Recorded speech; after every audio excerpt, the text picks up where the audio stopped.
Oh, soup, soup, wonderful soup.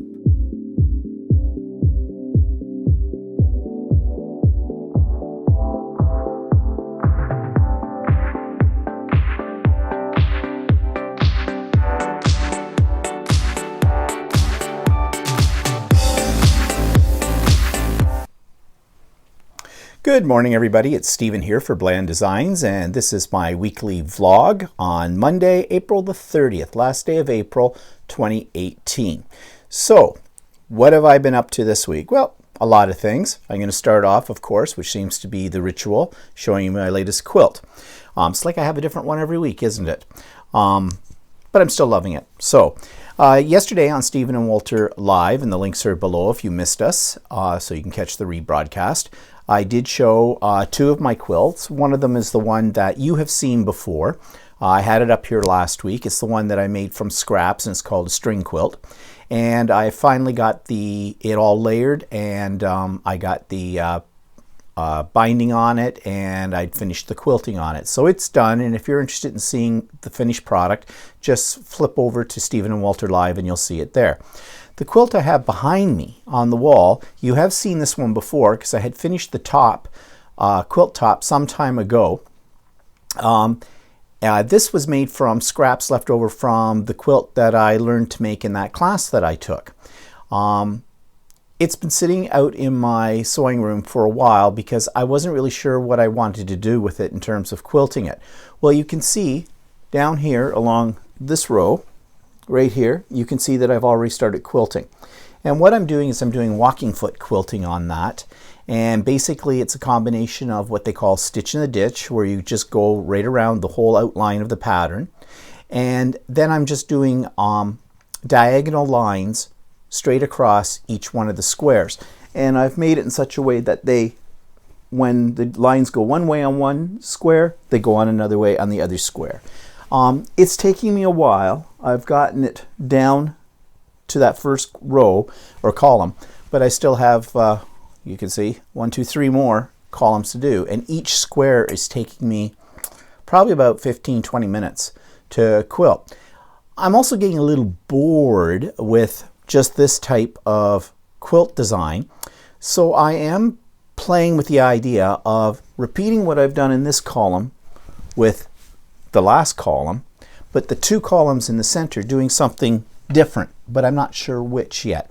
This is a very geometric quilt, so I don't think using a lot of curvy, wavy-like things would work as well with it. But I don't know. I'm still toying with the idea. But anyways, it's coming along nicely, and I can see my own improvement, if I say so myself, as time goes by, especially with the quilting. Now, I have ordered from Sparrow Quilt Company a couple of specially designed quilting hoops that you actually put on top of your quilt. They're like the kind of thing you would use in embroidery, except these ones don't open up. They just sit on top of your quilt. They have a couple of knobs on the side, and supposedly they grip your quilt firmly so you can manipulate them underneath your foot. When you're doing free motion quilting. They were not cheap. I got the 8-inch and the 11-inch, comes in a set, and it was about $160 Canadian plus shipping, handling, tax, all that kind of good stuff. It's about $205. So I hope these are decent. I have seen them used in videos from the Sparrow Quilt Company, and they look like they are going to be very helpful for someone like me. I have gloves with these little sticky fingertips on them that help you hold the quilt. But when you're doing free motion quilting with a domestic sewing machine, it's tricky. It can definitely be done. I have seen many videos where people do it, but it takes a lot of time, a lot of practice, and a lot of people just revert to learning how to use a long arm quilting machine. And there's a company, a place not too far from my area, where I can go. If I spend $150, I get 3 hours of training or something. I become certified to use it.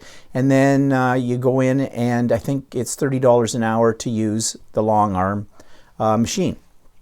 But you know, I want to learn how to do it on a domestic machine first. And then down the road, maybe I'll contemplate trying the long arm. Of course, I have also found in a lot of videos that a lot of people are into piecing, which is putting the quilt top together, but they don't bind and they don't quilt. their own quilt. They send it out to a company, to somebody else, to do all that for them. I have a problem with that.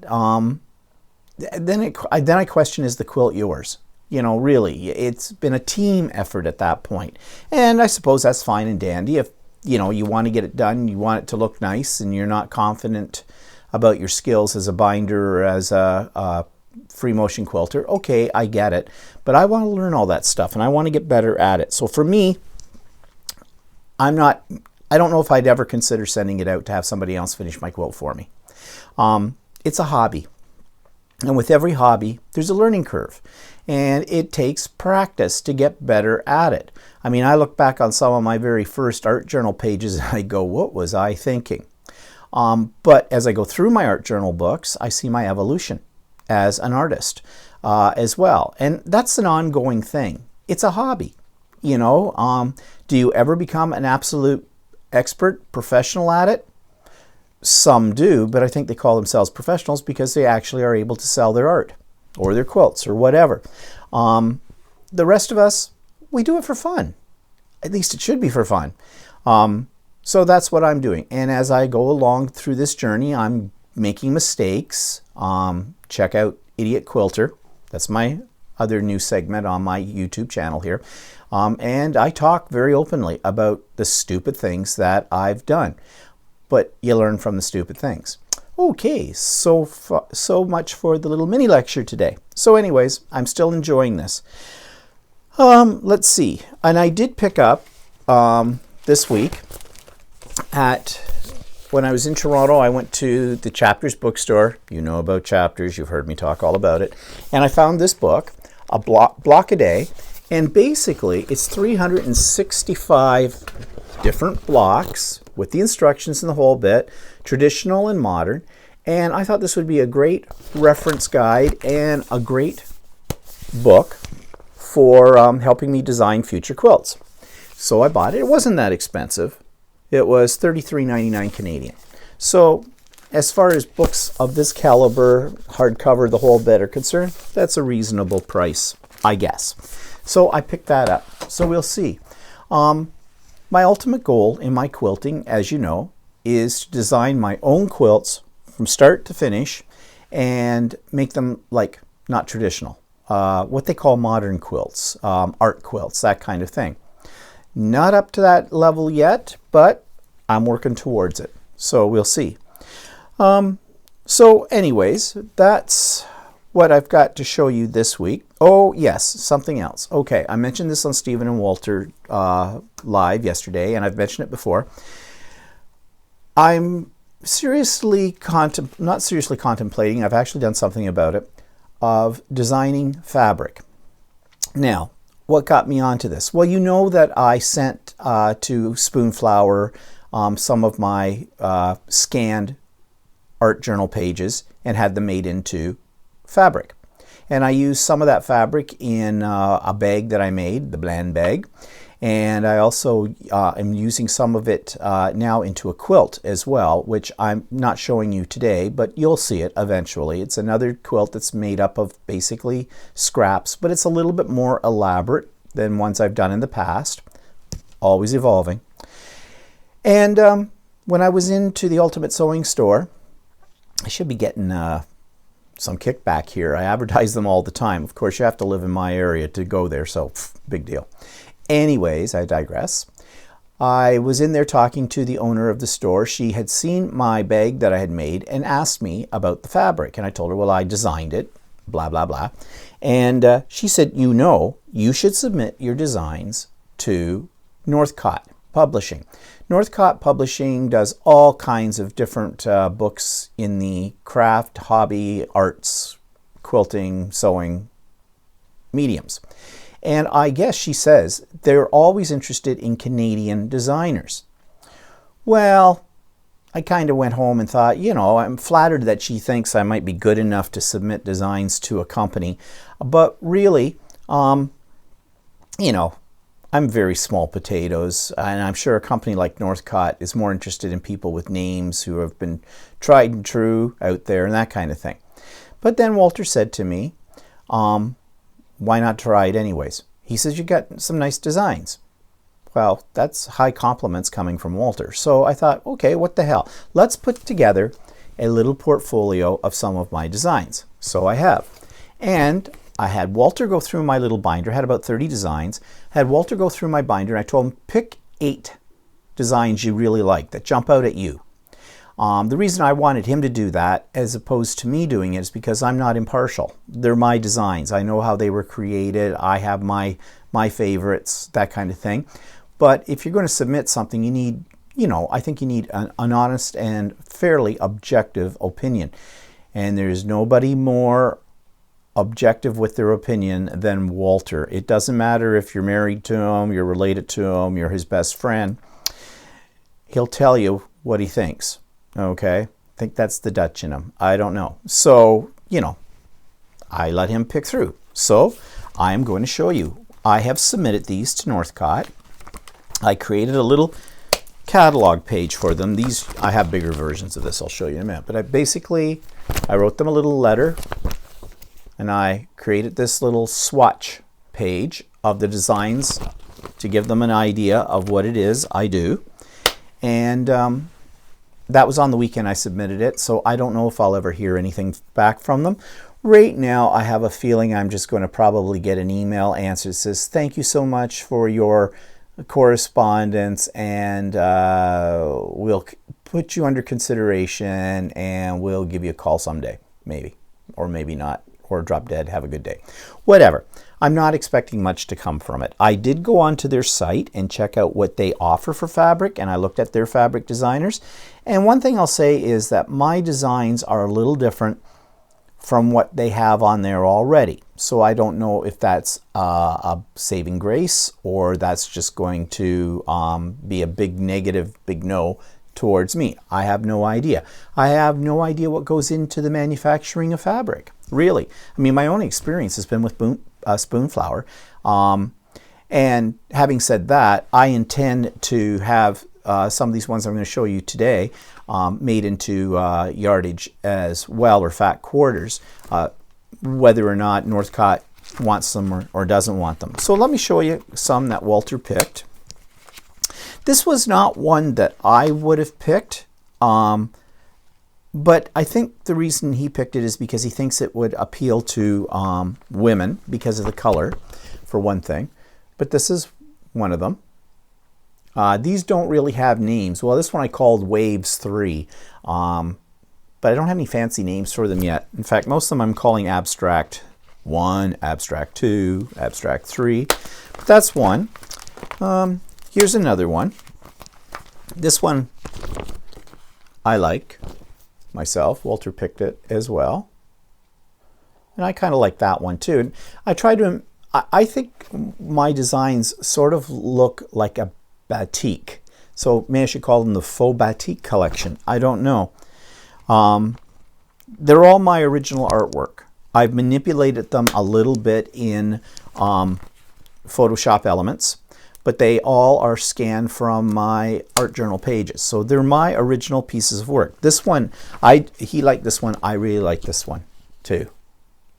Now, I don't know, people might think they're way too busy, but if you're a quilter, you aren't necessarily going to make a quilt that is entirely this pattern. You would break it up with solids as well. So if you picture it that way, and also picture this as like a repeated pattern, meaning like this would be on a meter of material and it would be repeated across it, then, I think it's very workable. But then again, I'm not impartial. I'm the designer.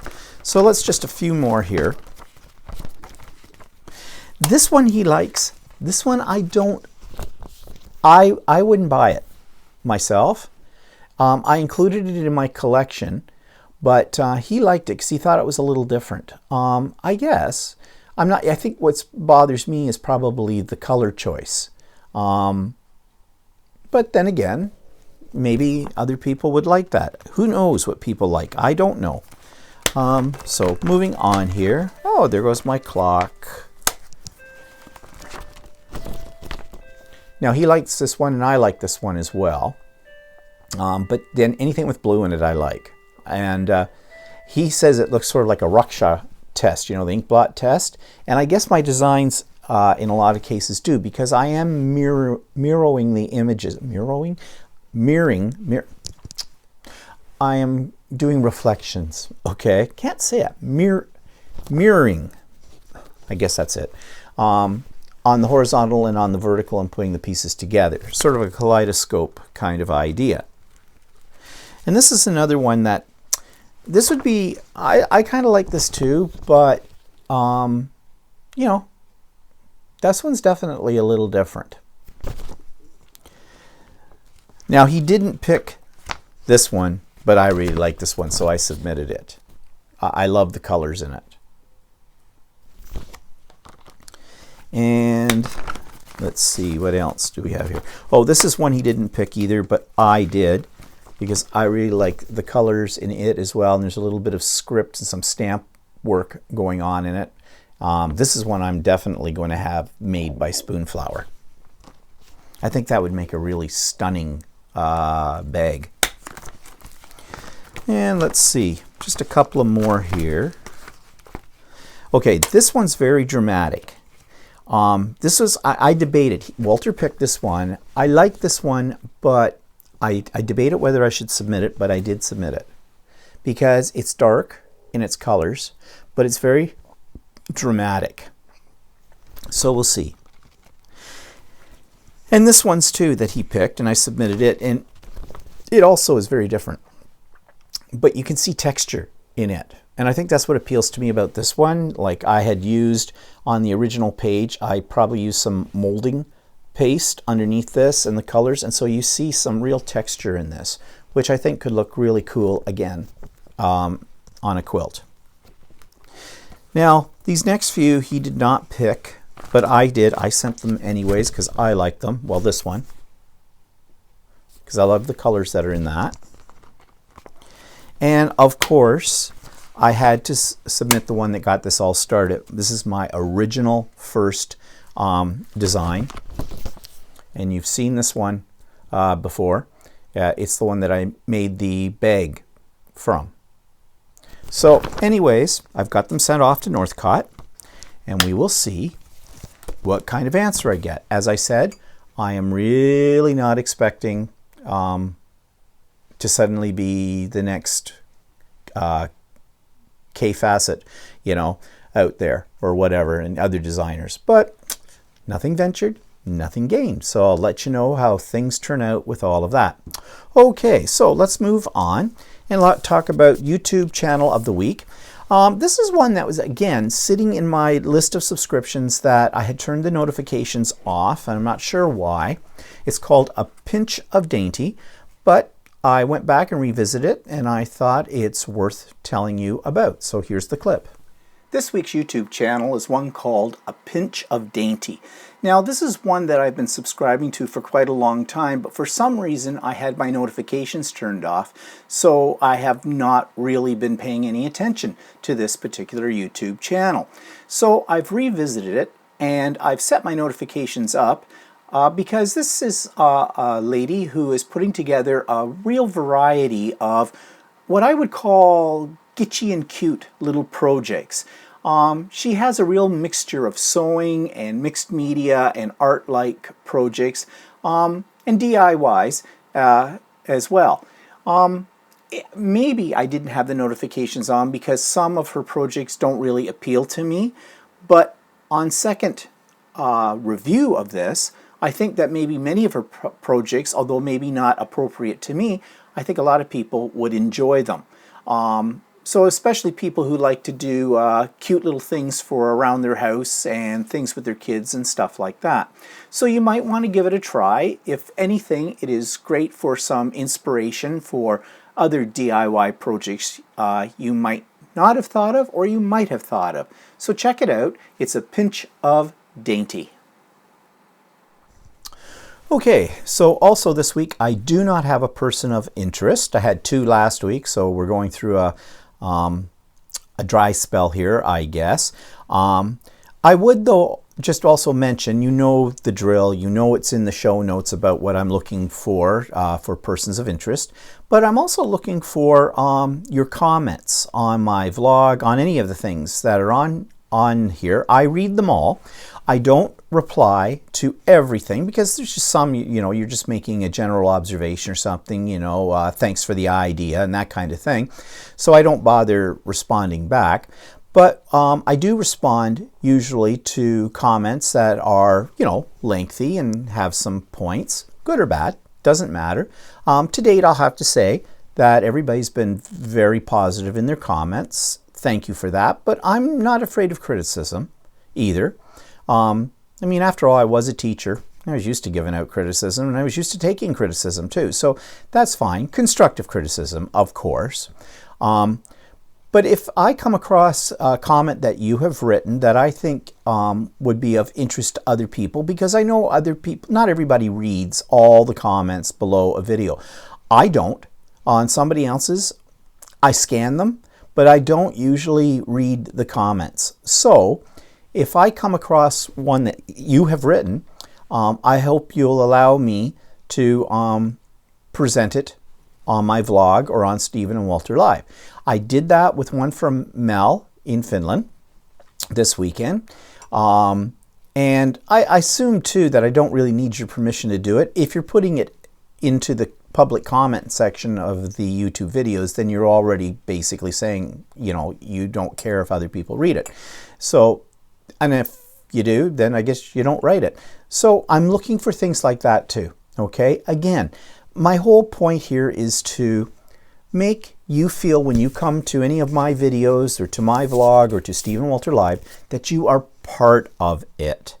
It's not just me, a talking head at you. That I genuinely do care about the people who subscribe to me and make comments and join in on Stephen Walter Live and that kind of thing. I appreciate your support. It keeps me going, because it says to me that what I'm doing is worthwhile and that you are enjoying it and getting something out of it. And that's the teacher in me, okay? You know, old teachers never die, they just lose their class. But I'm here all week, people. Try the veal. Don't forget to tip your waitress. That kind of thing. Anyways, what I'm saying is I want more from you that I can give back to everybody. Okay, moving on. Resources are all listed down below. You will find that I've also included a video, 2 videos that I made last week that I posted. One's called, it's a background technique using gel medium for texture resist. I was experimenting with a few things because coming up next weekend, this Sunday coming, I am teaching another one of my monthly art journal classes, and I always like to start the class with a new background technique. But to be honest, I'm running out of ideas. So I scanned through the books, you know, the books I've been telling you about actually. I've revisited some of those, and I'm gleaming some new ideas and trying to put my own twist on them. And so I did a whole video about using gel medium texture resist, and actually I think it's a neat technique. I do a whole cover on a new journal that I'm setting up, and it's actually going to be my design journal for fabric. I have a separate book. It'll just be backgrounds and things I'm experimenting with, and then I'll take pictures of them, put them in the computer, and do whatever I need to do to manipulate them for fabric design. So anyways, check that video out. And I've also got another episode of The Idiot Quilter, and this is where I'm discussing free motion quilting made easy with a question mark. There's a product by that company I just mentioned, Sparrow Quilt Company, have come out with a type, actually an idea that I kind of had in the back of my head, but they beat me to it, for making free motion quilting a little easier, a little bit more accurate using your own domestic sewing machine. So I try something out like this, and I talk about the advantages and disadvantages of it. So if you're interested, check out The Idiot Quilter episode 4. Okay, all links are below. So what's pissing me off this week? Well, yesterday you heard Walter and I discuss the meeting that I went to this past week for the Durham Pride Association. We have our own Pride Parade here in our area every year. We've been having it for about 6 years now. And lately there's been a lot of controversy, especially because of a group called Black Lives Matter, who stopped 2 years ago the huge Toronto Pride Parade. Right in the middle of the parade, they sat down and wouldn't let the parade continue because they were protesting that the police force, Toronto police, were allowed to be part of the parade. Okay. So now this idea that the cops should not be part of the parade, or at least if they're going to be part of the parade, they shouldn't be allowed to wear their uniforms to identify themselves in the parade. This is now an idea that has filtered down to our area, and so they had a public meeting. The board for the Durham Pride Committee had a public meeting where people could speak for or against, why or why not the cops should be included in the parade. Now, this is an issue that I get really upset about because I feel the police are an integral part of the LGBT community. Police in general are an integral part of our everyday life, our communities everywhere. Yes, there are problems with law enforcement everywhere. We know that. But I believe that they should be allowed in the parade, especially our police force out here, who have been extremely supportive over the years, to the point where they actually have a car, one of their cop cars is painted in the rainbow colors, has Pride on it, and they don't just dress it up for the Pride Parade or the Pride Week here in Durham region. It's out and visible all year round at many events just around the streets in town. Also, our police force, the police association, have been very supportive of our Pride Prom. We have a Pride Prom every year, and we've been having this now for about 10 years or so. And they have been instrumental in supporting it financially and in other ways as well. And this, if you don't know what Pride Prom is, it's basically for graduating high school students who don't feel comfortable showing up at their school with someone of the same sex as their date, being themselves. So this has been established with the help of the Durham police, and we have it every year, and which is nice. I was at the first year's one. I think I only went to one when the first one was there, and it's a great time for these young people.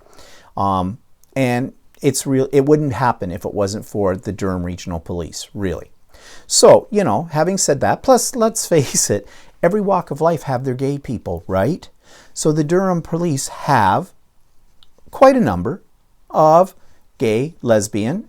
I don't know if they have any transgender people yet, but that'll come with time.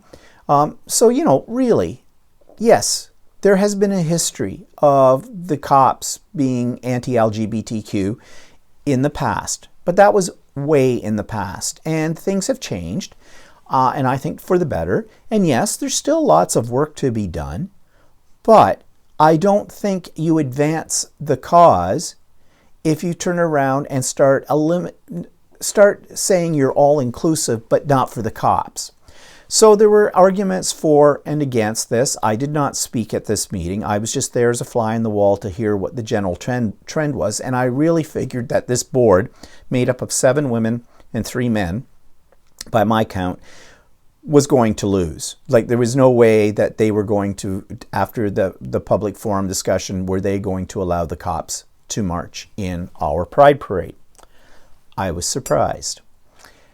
They announced after that meeting, after the public portion of the meeting was over with, and everybody that's not part of the board had to leave, of course, I guess they must have taken a vote, and they have voted to have the cops part of the parade.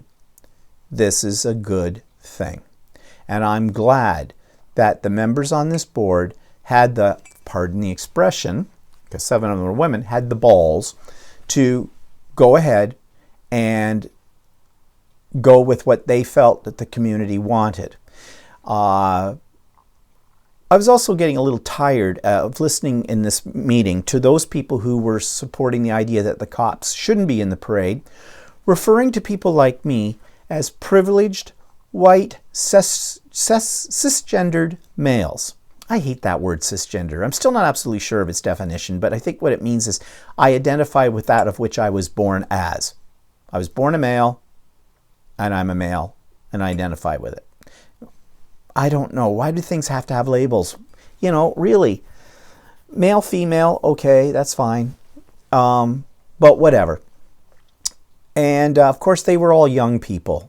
And when I say young, they were all the 20-something, very early 30s, who, quite frankly, have their heads up their butts.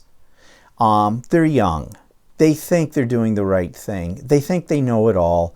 I know. I was that age once, and I was obnoxious. Okay? I'm not proud of some of the things that I said and did when I was that age, really. So I get it. But come on. Like, listen to the older people in the gay community.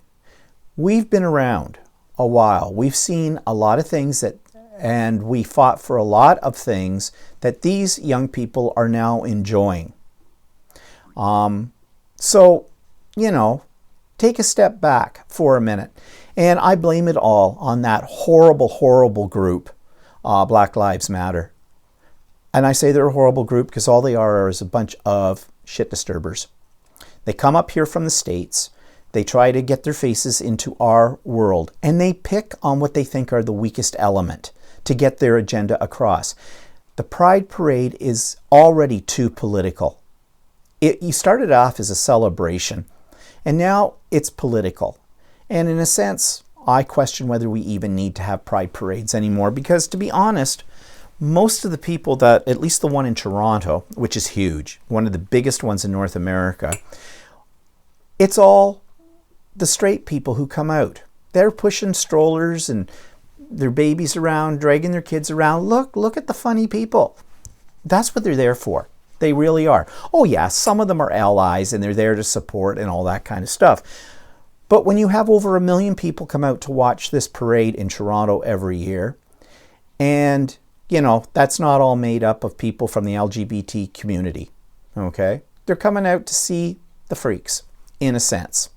And that's how the news usually portrays it. You know, they pick on the ones that are half naked and that kind of stuff. And there's extremes in everything. But, you know, I always wonder why the news doesn't go around and just interview the ordinary gay or lesbian couple.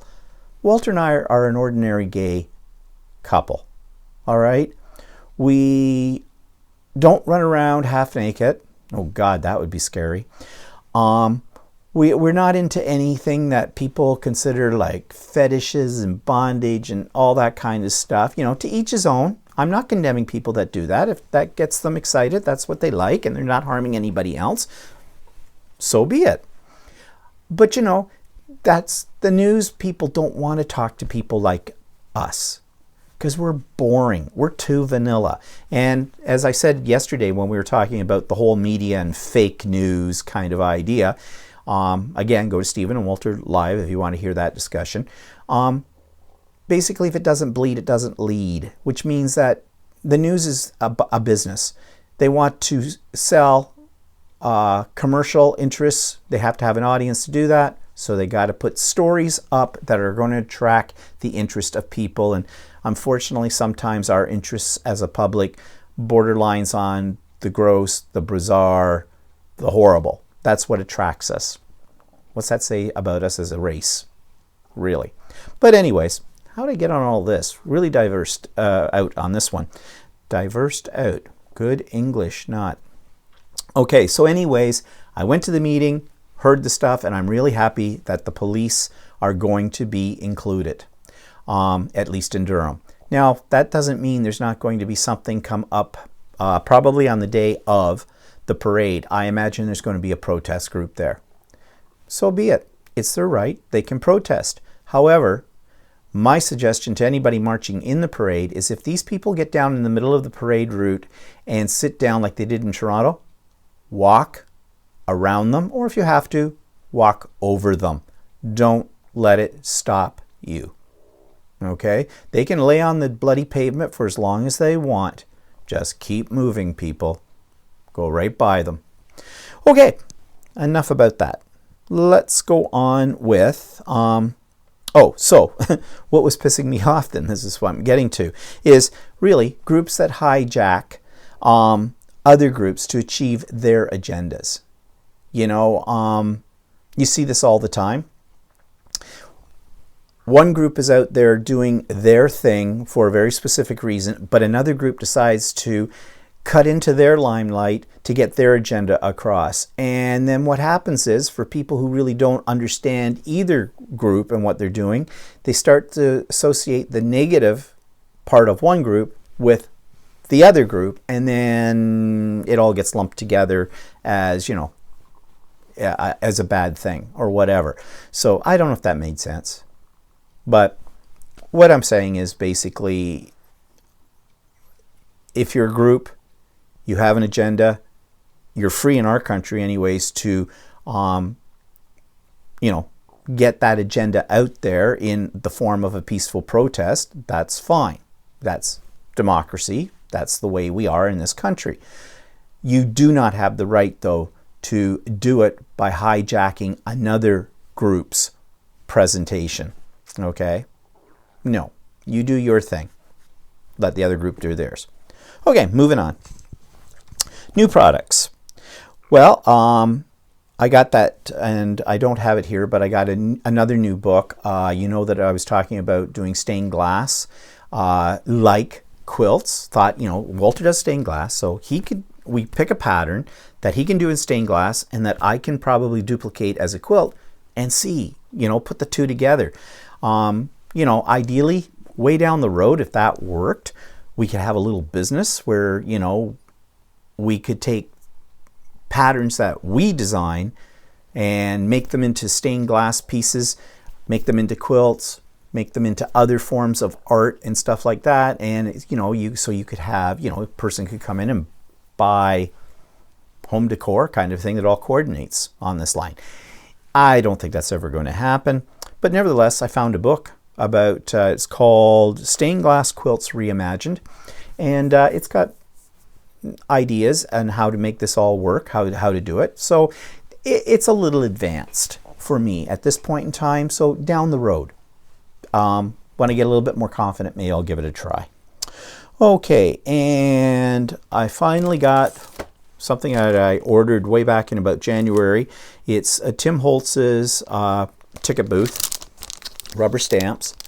Now I bought this because this kind of thing will make really interesting elements for art journaling pages and things like that, because they're kind of vintage looking. And I think what I'm going to try to do is stamp them out, scan them, and then put them into my Cricut Maker and have the Cricut Maker cut them out. So I'll have a pile of them. But I ordered this months ago, and like it was a new product at whatever they call CCAC now, from Stampers Anonymous, which is, you know, they use Tim Holtz's name on this kind of stuff. And I've got it now, so we'll go from there. And when I was picking up that the other day, I picked up these. This was a whim. It's by Vicky Boutin, and it's 2 brushes, 1 mixing palette. It's called, oh, I didn't realize there was a mixing palette because it's a little piece of plastic or whatever. But these are brushes for taking inks and things like that and putting them through a stencil. She shows it on here. She uses her crayons with them. And I've thought about getting some of these before. There's different ones manufactured by other manufacturers too. So, you know. But I saw these and I thought I'd pick them up, and I haven't even taken them out of the package yet to try them. I have a whole bin of stuff that hasn't come out of the package yet to try. And I am slowing down on buying things that are related to, you know, scrapbooking, art journaling, that kind of stuff, because I have a lot of stuff and I got to use it up. And besides, I'm rechanneling my dollars into my other obsession. Was there anything else that I picked up? I showed you a block a day, so yep, that's done.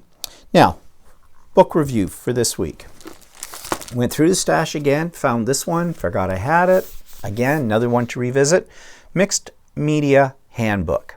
And it's by Kimberly, Santiago, and I've put the link to where you can get this book on Amazon, and actually it's cheaper on Amazon now than when I first bought it. When I first bought it, it was like $27.99, it says on the back, Canadian, or $24.99. I think I saw it on Amazon for about $15 or something.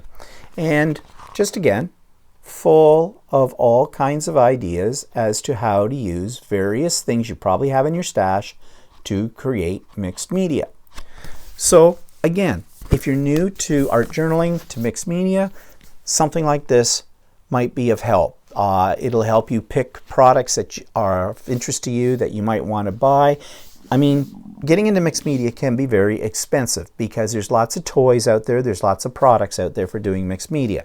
So a book like this might be worth the investment for, you know, making sure that you get what you need to do something decent, but at the same time, you're not spending an arm and leg. If I'm worse for that. When I get into something new, I want everything that's attached to it, and I go out and I spend a lot of money buying all the gizmos, all the buzzers and bells for it, and half of it I end up never using.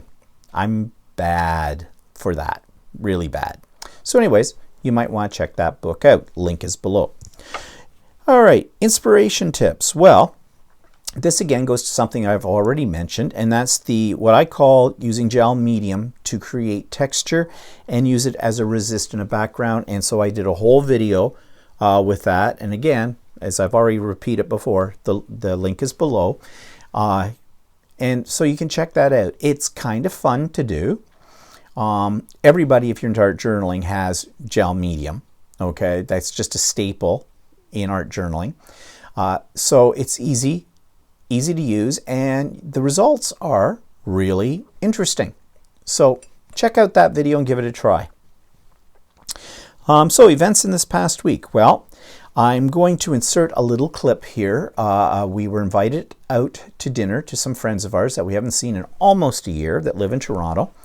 And we discussed this yesterday on Stephen and Walter Live, but it was a really nice time, really good meal. You know, Jacques, who's one half of the couple we saw, he is an excellent cook. And so I've got a little video clip of what we had to eat, and I'll insert it right now here.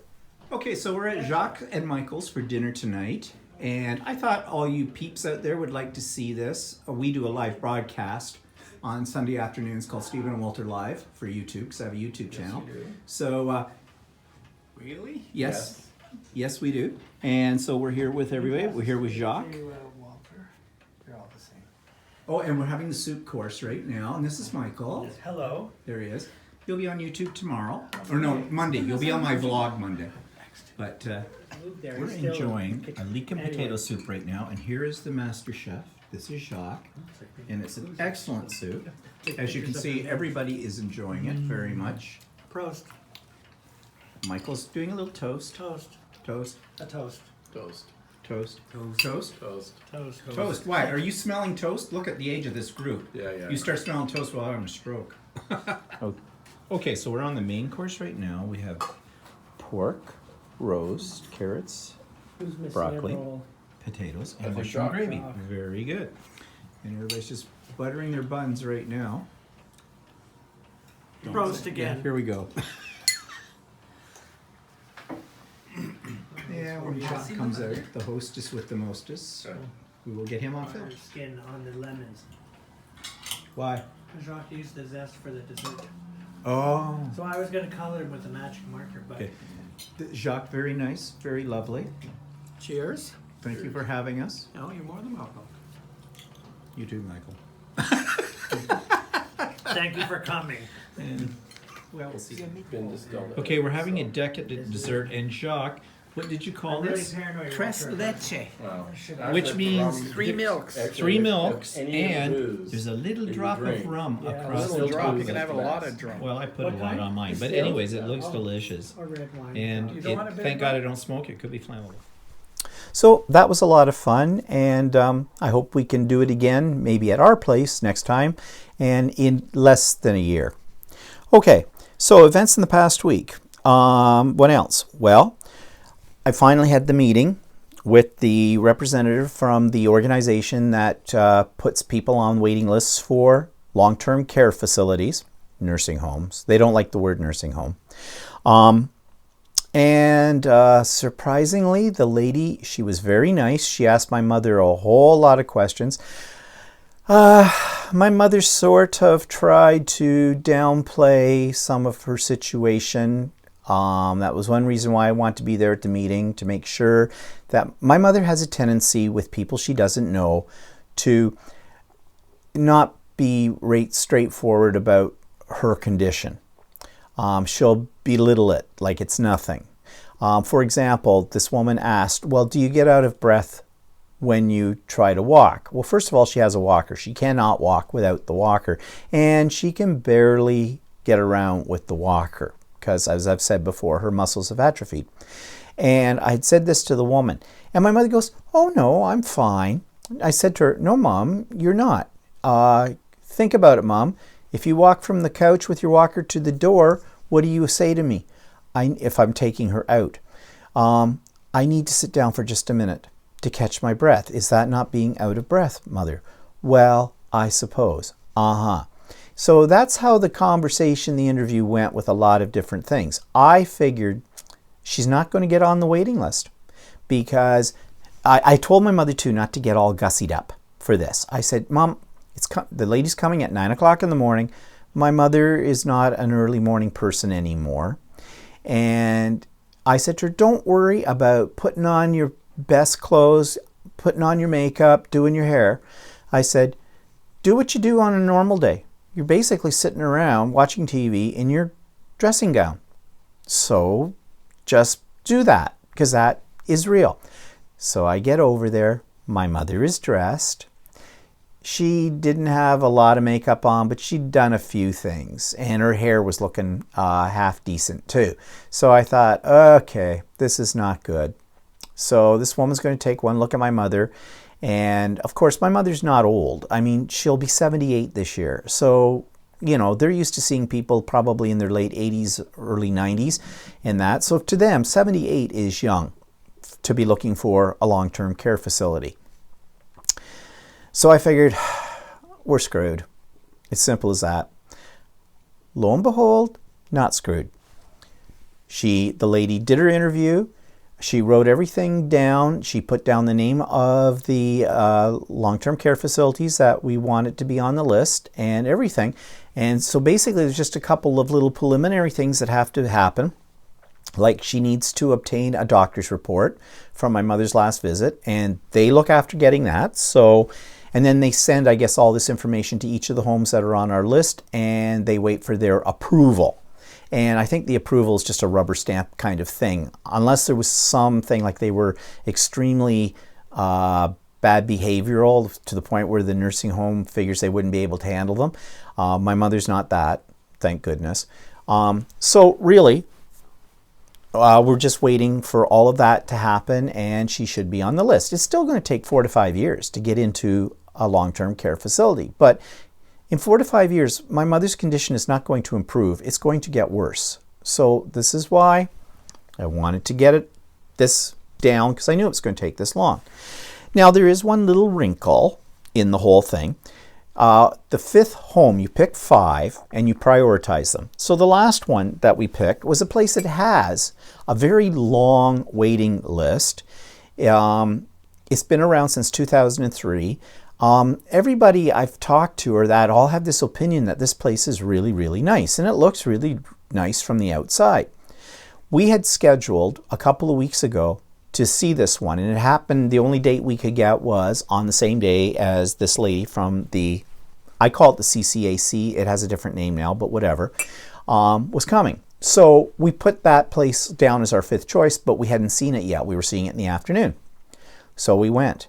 I was very disappointed in this place. It had a lovely main floor when you first walked in, had a library, a little cafe, blah, blah, blah. They called it Main Street. It was very nicely decorated, the whole bit. Then they took us up to where the rooms are. No, absolutely not. I'm not having my mother go into some place like that. This place has not been redecorated, I swear, since it opened in 2003. There are skid marks on the walls from wheelchairs hitting them. There's peeled wallpaper. It needs to be completely redecorated. When we got in off the elevator, we were right into where they have their television set, and that area was not very nice, and they're all in wheelchairs lined up in there, drooling away. This is what you think of when you think of a nursing home. Whereas the other places, they had people in wheelchairs there too that were drooling. But much nicer environments, homey looking. The staff were attentive. Here, where are the staff? I saw one guy packing up some towels, and just before we ended the tour, I saw the physiotherapist doing some exercises with the same group that were still in front of the television set watching a black and white movie and drooling. And she's saying to them, okay, stick out your foot, twist your ankle this way, twist your ankle that way. Only one guy was doing it. The rest didn't even realize she was in the room. She didn't sound like she really enjoyed her job. She didn't sound too enthused. I don't know. Maybe it was just the moment, whatever.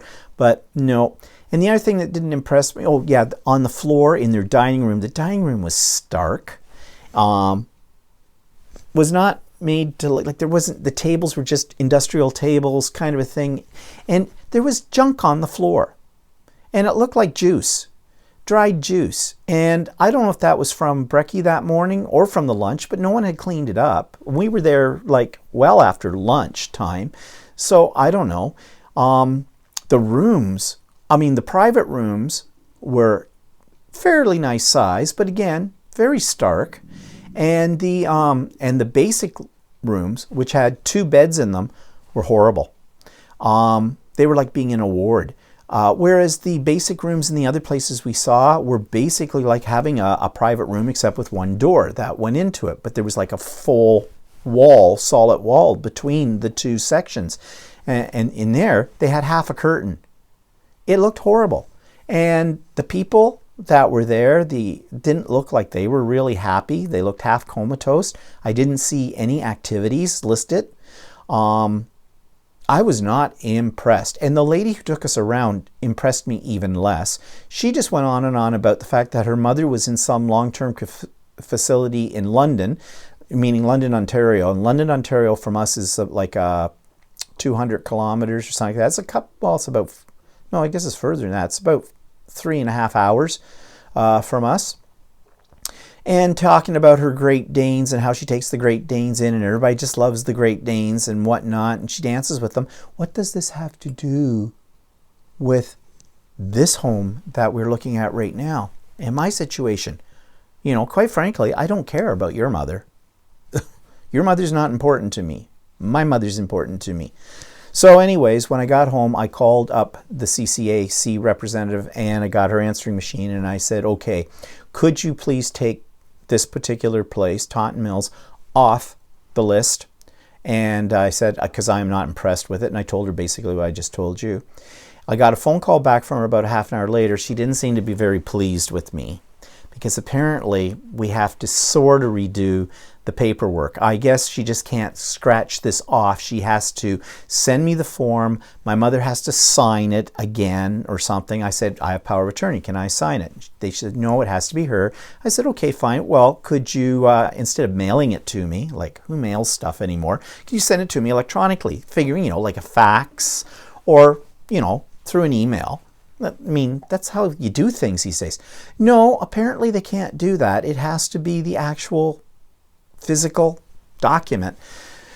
I said, okay, well, instead of mailing it to me, can I just pop around to your office and you can leave it at reception or something, and I'll pick it up, I'll take it over, I'll get my mother to sign it, and I'll come back and drop it off. It'll be faster. No, we can't do that either. I'll get my assistant to mail it to you. Fine. Great. So anyways, as of today, I'm waiting for that to come in the mail. As soon as it does, I'll take it over, get my mother to sign it, and then I'll mail it back to them. So that's going to delay this process a little bit longer. But, it would have been easier if I just left it on as their last choice because chances of, they've got about a 7-year waiting list. I don't know why. Not from what I saw. But my luck would be that suddenly something would have come up in that one and they'd stick her there. And no, I'm not taking that chance. Even if it's a far-fetched chance, I'm not taking the chance. There's no way I'm putting my mother in a place like that. I've been very thorough in my examination of the other places. I'm very confident that out of the 4 that are now on the list, any of those ones will be fine for my mother. But not this Taunton Mills place. No. And they're a private one too, as well. They are regulated. There's regulations on the cost of things and whatnot by the government. But because they're private, they try to maximize their profit as much as they can. And that means less staff, less facilities, less everything. So, and there's another one on my mother's list as her 4th choice, which is a private one too, in a similar situation, but they had more staff and it was much nicer and cleaner and lots of activities and all kinds of stuff. So, you know, I guess it depends on the corporation that's running these things. So anyways, that was a little bit of an eye-opener this week, and so we continue. And I will not be happy until I see the form that says, yes, she's on a waiting list for sure for these 4 homes. Okay. Let's bring this to a close. What's coming up? My art journal class is coming up this Sunday. So Stephen and Walter Live will be an hour later than usual. Usually it's at 4 o'clock in the afternoon, Eastern Standard Time. But this week it'll be at 5 o'clock Eastern Standard Time because my class runs until about 4 o'clock. Usually people are done and cleaning up around 3:30, and by the time I get out of there, it's usually closer to 4. So 5 o'clock. And we have RMG Fridays, again, it's art gallery where we volunteer. It's where Walter likes to lob off people's fingers when they try to touch the art. And that's coming up this Friday. Now, I missed the last one. Actually, I haven't been to one since January because February and March, we missed those 2 because we were in Australia. And I missed April's because I was doing my sewing class. It happened to be on the same night. So this will be the first one for a while. And we have a curatorial talk this afternoon because there's some new installations that have just gone up. So we got to get ourselves up to speed as to what those are all about. So that's at 1 o'clock today. We go to that. And Ultimate Sewing Store, my favorite place these days, is having their open house, spring open house on Saturday. And that's when they have out all of their new classes for the next few months. And as you know, I want to take a lot of classes. So I'm going to probably be there before the doors open, ready to go, because now they may post out in an email about the day before what classes they're going to be offering. And I think they do that on purpose because they can only handle so many people per class.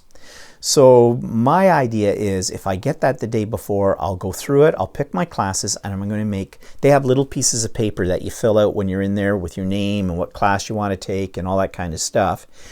I'm going to make up a bunch of these in advance, and as soon as I walk in the door, I can just hand them to them, pay them, and got my classes. That's my idea. I don't know if that's going to work out that well, but I definitely want to take a serger class. I definitely want to take another quilting class. I want to take a free motion quilting class as well. So yeah, I'll be there, camped out. There may be bloodletting. I hear there's other people camp out too, so we'll see how that works. Maybe I'll get a box of chocolates, you know, and if there's people ahead of me in sort of a line, I'll just pass the chocolates up along the line and time it so when they open the door, oh, I'm at the door, bang, in. No, that's just in my evil imagination. I wouldn't do that kind of thing. Maybe I would, maybe I won't. Never know. Okay, so last thing, very quickly, final note. I hope you haven't thought that lately I have been picking on women because we had the whole discussion about chapters and their, celebrate women, a room of her own, and that kind of stuff. Discussed that all on Stephen and Walter Live last week. And I picked up on that on my vlog last week too and talked about women and manners and things like that. I want you to know that I am not being negative about women, okay? I come from a job where I worked for many years with primarily women. My department as an English teacher was made up of, well, I think there was only 3 guys in the department, 4 guys. The rest were all women. And they are intelligent, creative, excellent teachers, passionate about what they did, and the whole bit. So I have the world's most respect for them. I have a lot of respect for women I'm coming in contact with right now in the quilting world. I have Quilters Guild tomorrow night, and the ladies that go to that, and there's a lot of them, like they have over 100 people, couldn't be nicer, couldn't be more supportive of what I do. Don't seem to have any hang-ups with the fact that I'm a male quilting and that kind of stuff. So generally speaking, I don't have any problem with women. So I don't want you to think that I'm down on women, because I'm not. I mean, after all, the majority of my subscribers to this too are women as well. And I have utmost respect for them as viewers and with the comments that they make and everything like that. So I'm not, okay? I am not a pig. Put it that way. It's just sometimes certain issues come up, and unfortunately they've involved the opposite sex. So I'll try to be a little bit more fair in the future, and I think I'll pick on men for a while too. So don't worry. In case there was anybody out there that thought that I was being unfair to women, I'm trying. That wasn't my intent. Okay, sorry if it came across that way. Okay. So anyways, that's this week's vlog. So I hope you have a good week. And there may be some new videos this week. I don't know yet. I'm not really sure what I'm doing this week completely. So we'll see. So have a good week. If you can make Stephen and Walter live, you're more than welcome to be there and to participate in our discussions, no matter what. And we'll see you next week. Bye-bye for now.